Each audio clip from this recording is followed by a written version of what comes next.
தசரதன் தன்னோட 3 மனைவிகளுக்கும் அந்த இனிப்பை வழங்குறாரு. அதனால ராமர், லக்ஷ்மணன், பரதன், சத்ருகனன் பிறக்கிறாங்க. அஞ்சனை முன் குரத்தி வடிவாக வந்த தர்ம தேவதை திருவேங்கட மலைக்கு சென்று தவம் இரு. அதன் பயனாக தேஜஸும் வீரியமும் நிறைந்த மகன் பிறப்பான்னு சொல்லியிருக்காங்க. அஞ்சனி தேவியும் திருமலைக்கு சென்று தன்னோட தவத்தை தொடங்கி இருக்காங்க. பக்தி சிரத்தையோடு அவங்க செஞ்ச தவம் வாயு பகவானுக்கு ரொம்பவே பிடிச்சு போயிடுச்சு.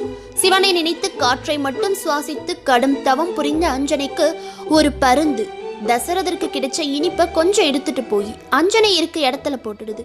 சிவபெருமான் வாயு தேவன் கிட்ட சொல்லி அந்த இனிப்பை அஞ்சனையோட கையில கொடுத்து சாப்பிட சொல்லணும்னு கட்டளை விதிச்சிருக்காரு. வாயு தேவனும் அப்படியே செய்யறாரு. சிவனோட அருளால பிரசாதம் கிடைச்சிருக்குன்னு அஞ்சனை அதை சாப்பிட்டதும் சிவனோட அவதாரமா ஹனுமன் பிறக்கிறாரு.